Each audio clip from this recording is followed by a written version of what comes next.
Eh bien, bonjour à tous, c'est RTech Informatique. Et avant, je voudrais faire juste un petit truc entre parenthèses.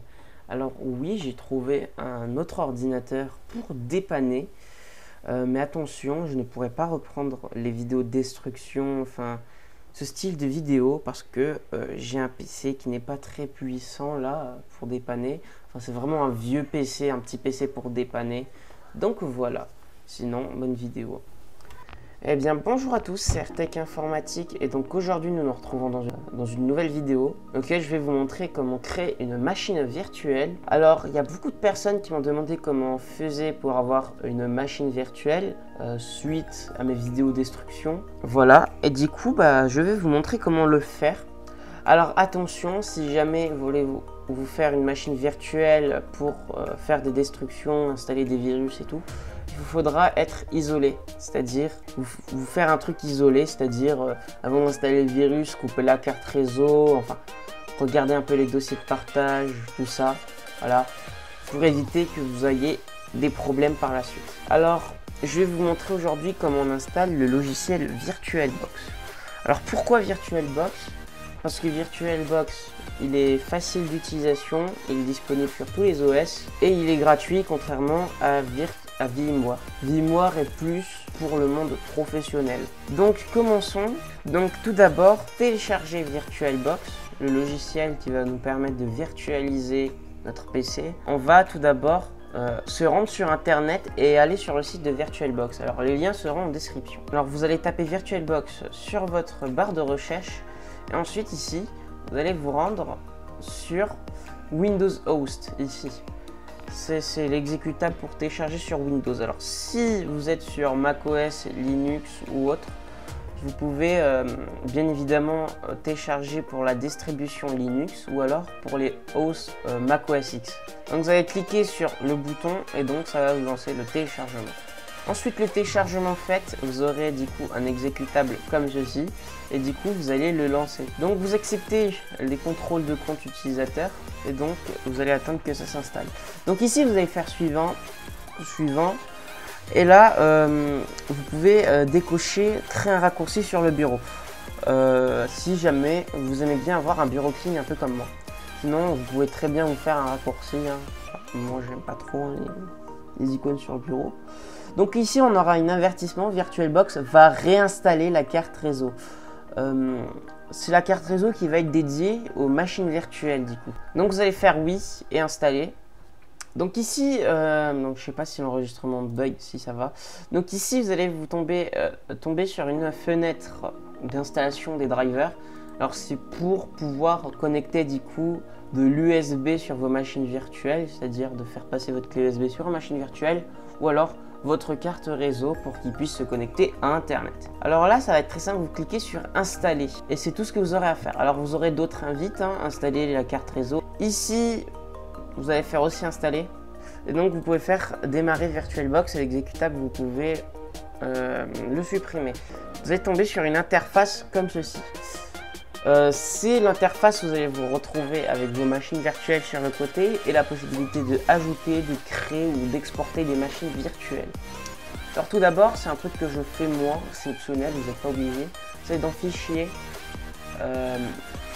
Paramètres. Donc ce que je fais, parce que avant j'avais un deuxième disque dur, là je vous montre si jamais vous avez un deuxième disque dur pour installer vos machines virtuelles, c'est que je me rends dans Général et que je vais sur mon deuxième disque. Alors admettons que ça c'est mon deuxième disque, je me crée un dossier VM, voilà, et je sélectionne le dossier. Alors malheureusement j'ai pas de deuxième disque, ça c'est juste une partition pour stocker mon extended kernel. Ce que je fais aussi c'est que je modifie la combinaison de touches host. En gros c'est pour sortir de la machine virtuelle pour reavoir votre pointeur. C'est CTRL droite, mais c'est un peu compliqué. Moi, ce que je fais, c'est plutôt CTRL Alt. Bon, c'est plutôt CTRL Alt. Après, bon, on peut très bien faire CTRL Windows. Moi, je vais faire CTRL Windows. Enfin, voilà, modifier cette touche. En gros, ça va vous permettre de sortir de la machine virtuelle parce que sur certaines machines virtuelles, il est possible que votre pointeur, du coup, ne pourra plus sortir de la machine réelle. C'est-à-dire Si jamais vous voulez aller sur votre menu de démarrage, vous ne pourrez pas y aller du coup, vu que votre clavier et votre pointeur est plutôt destiné à la machine virtuelle. Donc pour sortir de la machine virtuelle, vous faites CTRL Windows, CTRL Alt, enfin vous sélectionnez votre touche. Ensuite que votre VirtualBox est prêt, vous pouvez cliquer sur Nouveau. Et là vous aurez la possibilité de créer des nouvelles machines virtuelles. Alors comme on peut le voir ici, on a le dossier du coup où sera stocké notre machine virtuelle. On peut lui donner un nom à notre machine virtuelle, donc admettons Qo, donc ça va être le nom. Et ici vous aurez le choix des différents systèmes d'exploitation. Alors vous pouvez très bien installer Linux sur un mode Microsoft Windows. Le problème c'est que ça ne sera pas optimisé. Ce ne sera pas comme VMware.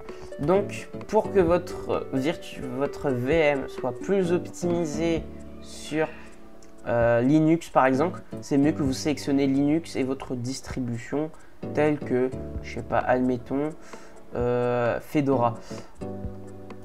Donc moi je vais rester sur Microsoft Windows et je vais m'installer un Windows XP. À vous de voir sur quoi. Vous pouvez très bien installer la première version ou la dernière version. Hein. Donc vous faites suivant. Alors là c'est la taille de mémoire vive. Alors ce qui est en rouge c'est ce que vous ne pourrez pas dépasser. Vous ne pouvez pas mettre le maximum de votre mémoire vive comme sur VirtualBox. Mais voilà. Donc là, ça s'exprime pas en gigaoctets, mais en mégaoctets. Donc le mégaoctet, c'est très simple à comprendre. En gros, 1000 mégaoctets est égal à 1 gigaoctet et ainsi de suite. Donc là, j'ai 1299 mégaoctets. Donc ça va me faire 1 gigaoctet. Bon, c'est pas totalement 1 giga, ça va être 1 giga, 1 giga,50, un truc par là. Moi, je veux, admettons, me mettre, je sais pas, 4 gigaoctets de RAM pour ma machine virtuelle. Donc, je vais faire 4000 gigaoctets. Alors, moi, je vais me mettre plutôt 3000. Voilà. Ici, maintenant, c'est pour créer un disque dur virtuel pour installer votre machine virtuelle. Donc, ici, vous allez faire créer. Ici, vous aurez plusieurs choix. Donc, je vous conseille de sélectionner le disque par défaut. Et ici, vous avez taille fixe dynamique allouée. Alors, je vous conseille le dynamique parce que du coup, ça va pas prendre de place sur votre PC dans le sens où le disque va s'agrandir aux fonctions de l'espace qu'il a besoin. Alors qu'en taille fixe, du coup, ça va vous créer dès le départ, je sais pas, un disque dur de 60 Go et ça va vous prendre 60 Go de votre disque dur. Alors que là, vous n'êtes pas obligé de vous prendre vos 60 Go. Donc, vous allez faire disque dynamique. Ici, du coup, vous allez sélectionner combien de gigas vous voulez. Hein. Donc là, ça s'exprime en gigaoctets. Donc, mettez-vous, je vais me mettre 60 Go, 16 Go et je vais me créer la machine. Et du coup, voilà. Vous aurez du coup un truc de cette forme là. Vous pouvez bien sûr créer des dossiers, créer plusieurs machines virtuelles. Hein. Et ici vous aurez toutes les informations de votre machine. Vous pouvez déjà la démarrer, sauf qu'il faudra la configurer. Vous ne pourrez pas la démarrer tout de suite. Donc on va cliquer sur configuration. Sinon, pour certains, peut-être qu'à un moment vous aurez un petit message du style virtualisation non activée ou CPU non compatible, un truc comme ça. Alors des fois il est possible que la virtualisation soit désactivée sur votre BIOS, donc il faudra aller sur votre BIOS ou UEFI et activer la virtualisation.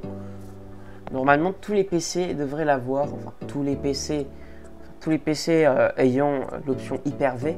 Donc déjà la première chose, nous rendre sur système et ici vous aurez du coup le nombre de gigas que vous aurez ajouté et les options comme disquette et tout. Alors les options d'amorçage, donc ça c'est l'amorçage.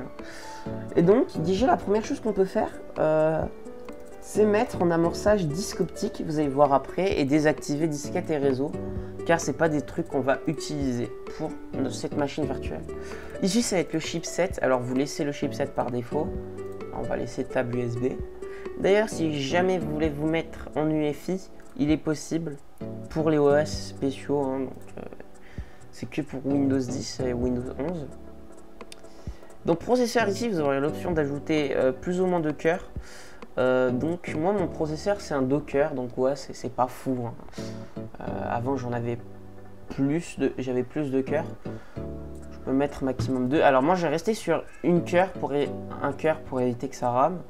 Et là c'est les ressources allouées, donc là vous mettez à 100, vous ne pouvez pas mettre bas, sinon voilà, VirtualBox va pas aimer.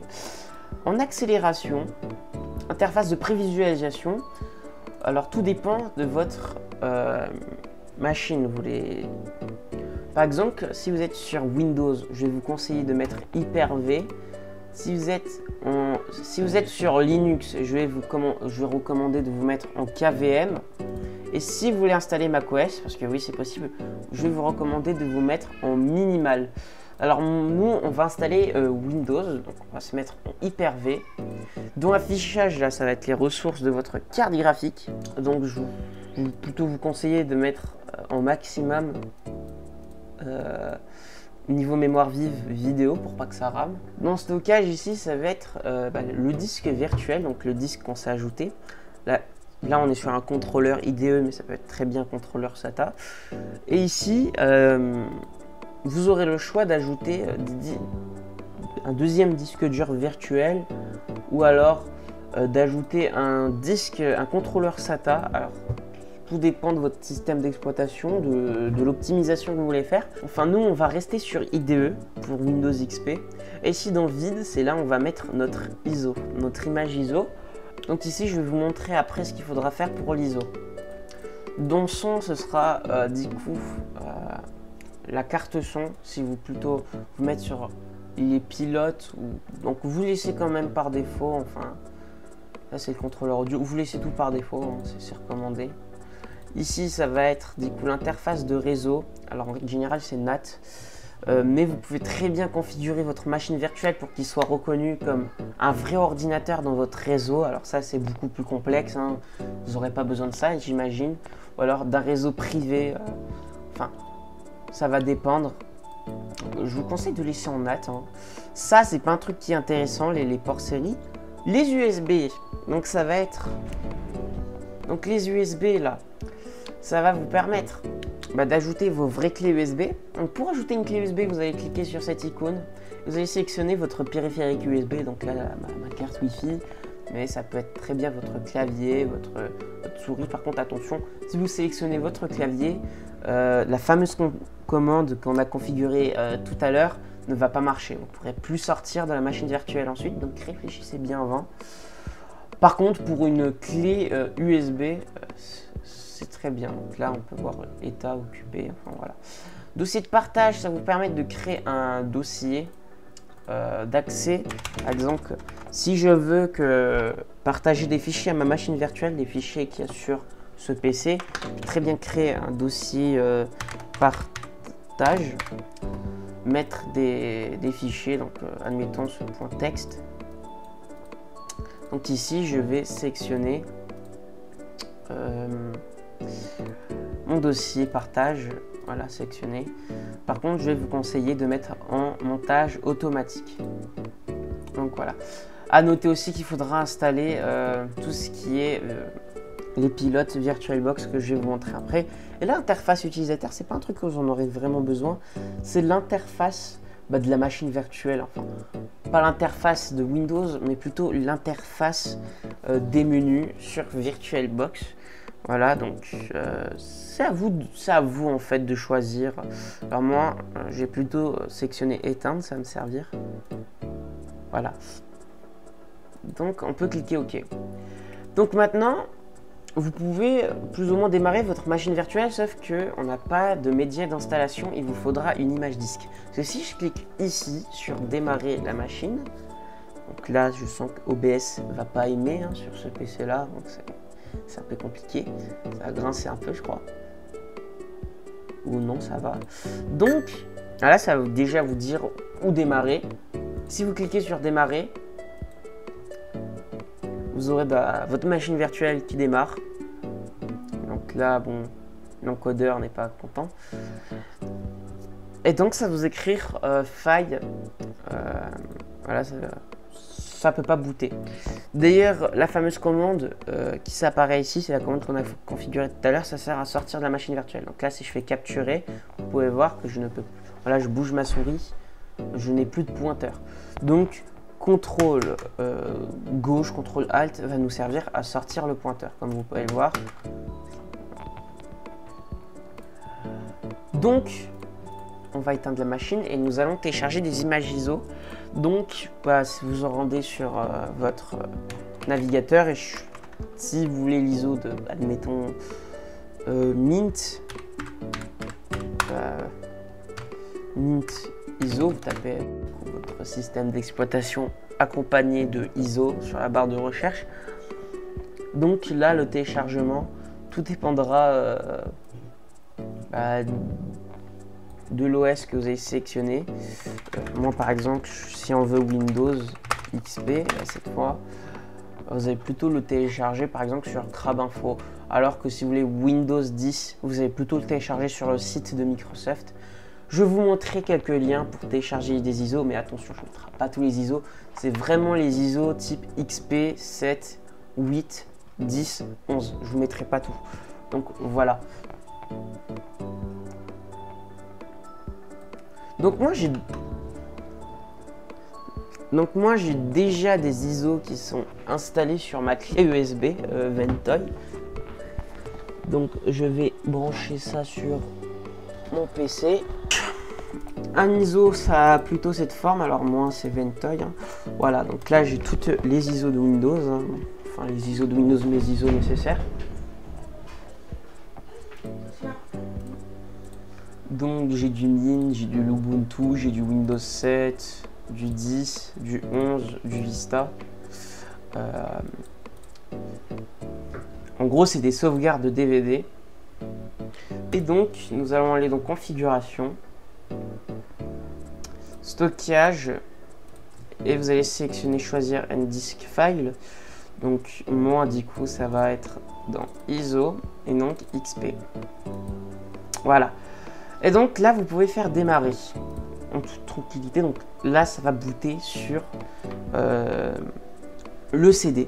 Donc, c'est le moment où ça risque de bugger du côté d'OBS, car ce n'est pas un PC puissant malheureusement. Et donc, l'encodeur est surchargé malheureusement. Donc je suis de retour, alors la qualité a baissé, c'est normal, j'ai chuté en 720p, donc ne voulez pas si c'est un petit peu plus flou. Donc voilà, là vous aurez votre petit écran de machine virtuelle. Et la première chose que vous pouvez faire, c'est vous rendre dans écran et redimensionner à 150 ou à 160. Alors ça c'est juste dépannage, hein. Le temps qu'on installe c'est plus pour que vous voyez mieux qu'autre chose. Donc tout dépend là pour installer Windows, tout dépend de votre édition. Là c'est du XP, mais après ça peut être différent de Vista à 7, enfin voilà, ou de Mint à Ubuntu. Ça peut être différent. Enfin moi je peux pas vous dire exactement comment on installe un système d'exploitation en particulier. Admettons, vous installez Windows. Alors bon, moi, je vais me faire OK, accepter. On est encore... Hop. Alors là, ça nous dit formatage, mais ça formate pas votre disque. Hein. Vous n'avez pas à vous inquiéter, c'est le disque virtuel qu'on vient de créer. Donc, vous risquez pas grand-chose. Donc bon, désolé, petit imprévu. Alors à la place, je me suis dit de mettre Mint parce que c'était moins long. Donc voilà, vous aurez votre machine virtuelle opérationnelle à utiliser. Donc là on est sur du Linux, hein. Bien évidemment vous pouvez faire d'autres choses. Hein. D'ailleurs je vais vous montrer vite fait comment vous pouvez faire pour du coup installer les pilotes.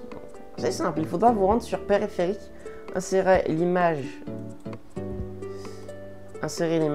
Alors attention, ça ne marche pas quand vous avez laissé l'ISO sur votre machine. Donc là, vous faites éjecter le disque virtuel. Donc là, vous pouvez faire insérer. Et donc, vous pouvez installer les VMware-Tools. Alors ça marche que sur Windows, je crois. Mais du coup, c'est un peu au format d'une installation. C'est-à-dire que vous allez vous rendre sur votre explorateur de fichiers. Et du coup, vous aurez Vous allez vous rendre sur votre explorateur de fichiers, du coup vous aurez un DVD d'installation et du coup vous faites suivant, suivant, suivant. C'est très simple. Et donc là vous pouvez